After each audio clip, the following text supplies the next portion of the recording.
Thumbnail చూసే ఉంటారు. బంగ్లాదేశ్లో బీజేపీ పార్టీ వచ్చే ఫిబ్రవరి ఎన్నికల్లో పోటీ చేయనుంది. బీజేపీ అంటే ఇండియాలో ఉన్న భారతీయ జనతా పార్టీ కాదు, బంగ్లాదేశ్ మైనారిటీ జనతా పార్టీ. హిందువుల హక్కుల కోసం బంగ్లాదేశ్లో స్థాపించిన Hindu minority party. Amidst the brutal attacks on minorities in Bangladesh, Hindus in the country have formed their own political party and are now contesting the February polls registered in April this year. The Bangladesh Minority Janata Party. ఈ పార్టీకు మన ప్రభుత్వం unconditionally support చేయనుంది. India ఆడుతున్న game next level. Bangladesh కు రాజకీయాల యొక్క A B C D నేర్పించింది భారతీయులు. ఎన్నికల్లో ఎలా నిలబడాలి, ఓట్స్ ను ఎలా చీల్చాలి అనేది మనకు తెలిసినంతగా తెల్ల దేశాలకు కూడా తెలిసి ఉండదు. కుల మత రాజకీయాలతో ఓట్స్ ను ఎలా చీల్చాలి అనే దానికి మనం పెద్ద బాల శిక్ష లాంటి వాళ్ళం. మొన్న హిల్లరీ క్లింటన్, జో బైడెన్ తో రాజకీయాలు నేర్చుకున్న యూనిస్ మనకే రాజకీయాలను నేర్పించాలి అనుకున్నాడు. యూనిస్ ఏమనుకున్నాడు, జమాతే ఇస్లామీ అనే ఒక పార్టీ ద్వారా ఇస్లామిక్ ఓట్స్ ను కన్సాలిడేట్ చేస్తా, స్టూడెంట్ పార్టీ అనే ఎన్సిపి పార్టీ ద్వారా యువత ఓట్స్ ను కన్సాలిడేట్ చేస్తా, జమాతే ఎన్సిపి మధ్య పొత్తు స్థాపిస్తా, ఎన్నికల్లో గెలుస్తా అనుకున్నాడు. బట్ బంగ్లాదేశీ రాజకీయాలకు ఇండియా ఇచ్చిన ట్విస్ట్. బంగ్లాదేశ్లో 17 కోట్ల మంది జనాభా ఉంటే అందులో 1.7 crores హిందువులే ఉన్నారు. బిలో 18 years ను తీసివేస్తే 7 to 8% ఓట్ షేర్ ఉంది. ఈ 8% ఓట్ షేర్ బిఎన్పికు సపోర్ట్ చేస్తే జమాతే ఇస్లామీ రేస్ నుండి వెనక్కి తప్పుకుంటుంది.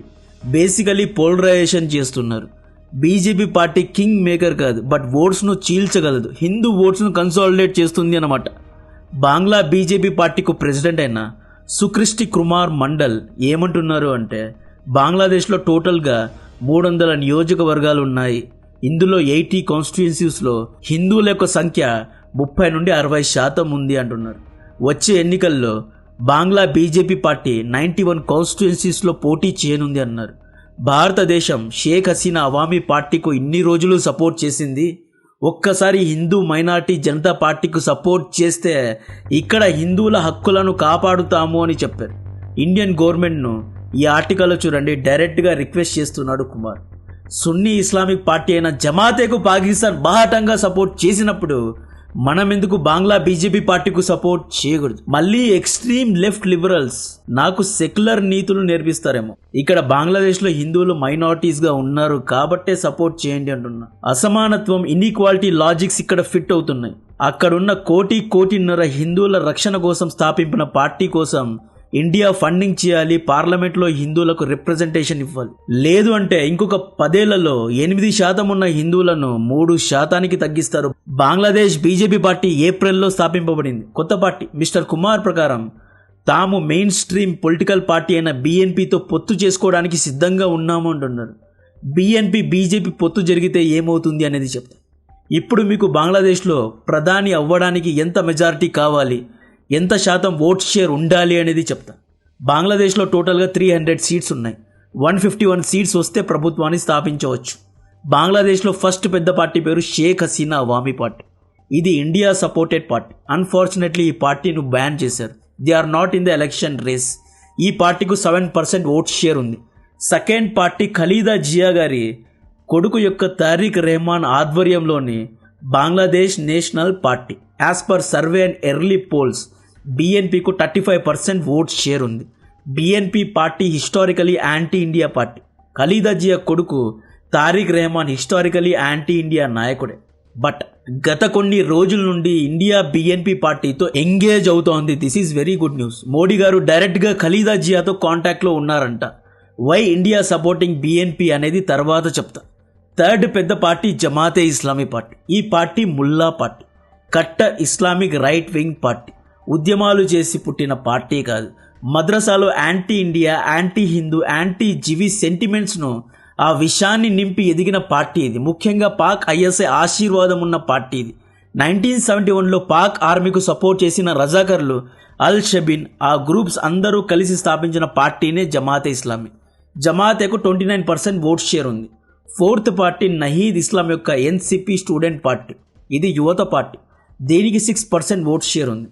ఇప్పుడు ఫిబ్రవరి ఎన్నికలు వస్తున్నాయి, సమయం లేదు కాబట్టి యూనిస్ ఆధ్వర్యంలో ఎన్సిపి అండ్ జమాతే ఇస్లామీ పొత్తు చేసుకున్నారు. మొన్ననే పొత్తు చేసుకున్నారు. ఈ పొత్తులో భాగంగా జమాతే ఇస్లామీ ఎన్సీపీకు కేవలం 35 సీట్స్ మాత్రమే ఇచ్చింది. వీళ్ళు 50 సీట్స్ అడిగినా 35 సీట్స్ మాత్రమే ఇచ్చి 35 crore దాకా డబ్బులు కూడా ఇచ్చారు అనమాట.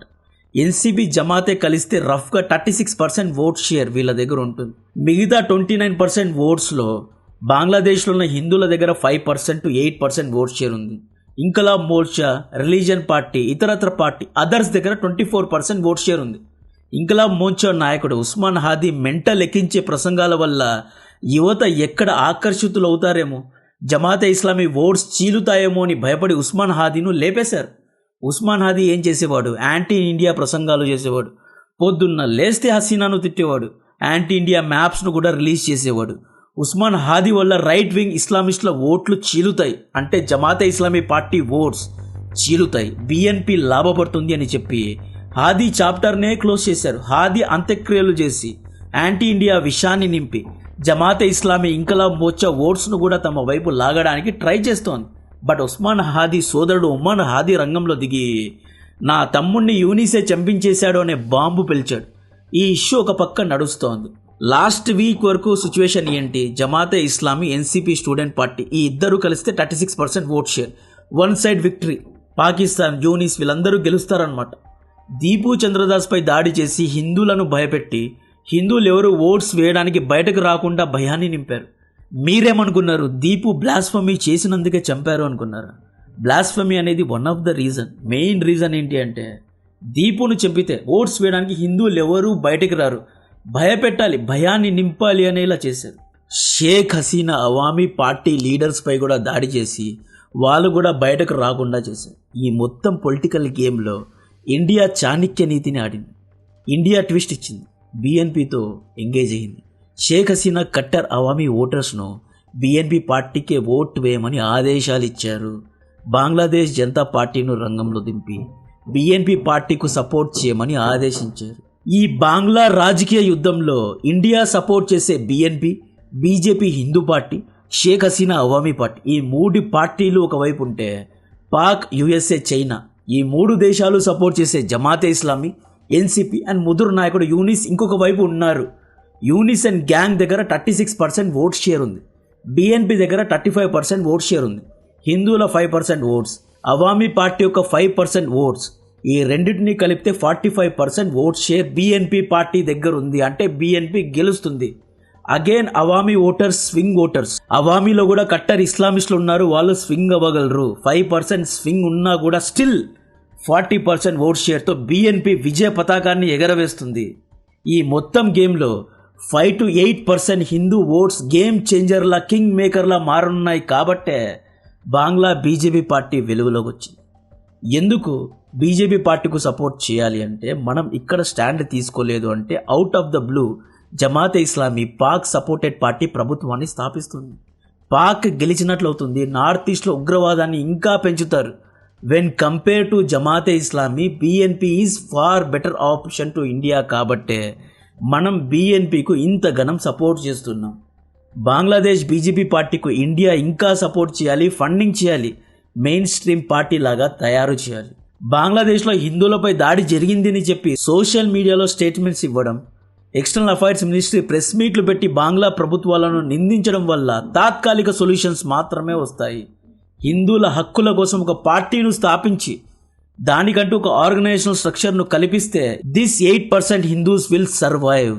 పాకిస్తాన్లో చేసిన తప్పులు ఇక్కడ దొరలకుండా చూసుకోవాలి. 1947లో పాక్లో 20 to 27% హిందువులు ఉండేవారు. సింధు, కరాచీలో మార్వాడి వ్యాపారస్తులు బ్యాంకింగ్, హోల్సేల్ వ్యాపారాలు హిందువులే చేసేవారు. లాహోర్లోని బంగారాన్ని హిందువులే అమ్మేవారు. ముల్తాన్లో కాటన్ వ్యాపారం హిందువులే చేసేవారు. ఇప్పుడు కేవలం పాకిస్తాన్లో 2% హిందువులు మిగిలిపోయారు. 1947లోనే పాకిస్తాన్లో హిందూ మైనారిటీ కోసం ఒక పార్టీను పెట్టి ఉంటే ఇంతమంది రిప్రెస్ అయ్యేవాళ్ళు కాదు. మొహమ్మద్ అలీ జిన్నా అనే ఒక ముసలినక్క చెత్త గార్బేజ్ ఇండియాలో చేసిన పని ఏంటి? ముస్లిం కోసం ఆల్ ఇండియా ముస్లిం లీగ్ అనే పార్టీను స్థాపించడం.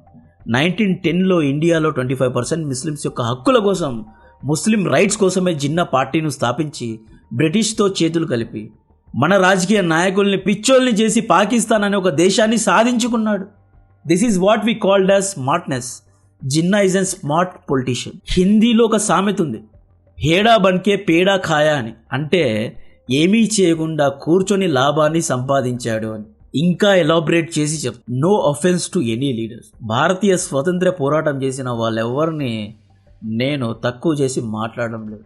భారతీయ స్వాతంత్ర్యం కోసం జిన్నా ఎన్నిసార్లు జైలుకు వెళ్ళి ఉంటాడో గెస్ చేయండి. జస్ట్ వైల్డ్ గెస్ వేయండి. ఒక్కసారి కూడా జైలుకు వెళ్ళలేదు. ఇక్కడ నేను ఏ ఒక్క ఫాదర్స్ అండ్ మదర్స్ ఆఫ్ నేషన్స్ను క్రిటిసైజ్ చేయడం లేదు. జిన్నా స్మార్ట్ వర్క్ గురించి మాట్లాడుతున్నా. జిన్నా లండన్లో బ్యారిస్టర్ చదివాడు. గాంధీ గారు కూడా బ్యారిస్టరే. But Jinnah actually implemented British judicial system in India. Just British legal and political సిస్టమ్ను వాడుకొని ముస్లిం రైట్స్ అని చెప్పి మన నాయకుల్ని మోసం చేసి 1940స్లోనే పాక్ అనే ఒక దేశాన్ని సాధించుకున్నాడు. అన్అఫిషియలీ పాక్ను 1940స్లోనే డిక్లేర్ చేశారు. 1947లో ఇండియా కంటే ఒక రోజు ముందే పాక్కు స్వాతంత్ర్యాన్ని సంపాదించుకున్నాడు ఈ వ్యక్తి. Without a bullet on chest and not even spending 1 day in jail. Jinnah జైల్లో పెన్ పేపర్ పెట్టుకొని పేరాలు రాయలేదు. నిరాహార దీక్షలు, ఊరేగింపులు, కవాతులు, తిండి మానేయడం, బట్టలు వేసుకోకుండా అలగడం వంటివి ఏమీ చేయలేదు. నీట్గా సూట్ బూట్ సిగరెట్ స్ట్రైట్గా మనిషి ఓపిక్గా ఉండేవాడు. హంగర్ స్ట్రైక్స్ అని కడుపు మార్చుకోలేదు. మంచిగా బిర్యానీలు మండీలు తింటూ దేశాన్ని కొట్టేశాడు. జిన్నా ఎంత పెద్ద తెలివైన గుంటనక్క అంటే ఇతను పంది మాంసం తింటూ ముస్లిమ్స్ హక్కుల కోసం పోరాడాడు. మన హైదరాబాద్ జునాగఢ్ పైన కూడా కన్నేసిన వ్యక్తి. జిన్నా August 14, 1947 మనకంటే ఒక రోజు ముందే స్వాతంత్రాన్ని సంపాదించుకున్నాడు. ఐఎమ్ వెరీ సారీ, ఇక్కడే అప్పటి మన నాయకులు ఓడిపోయారు.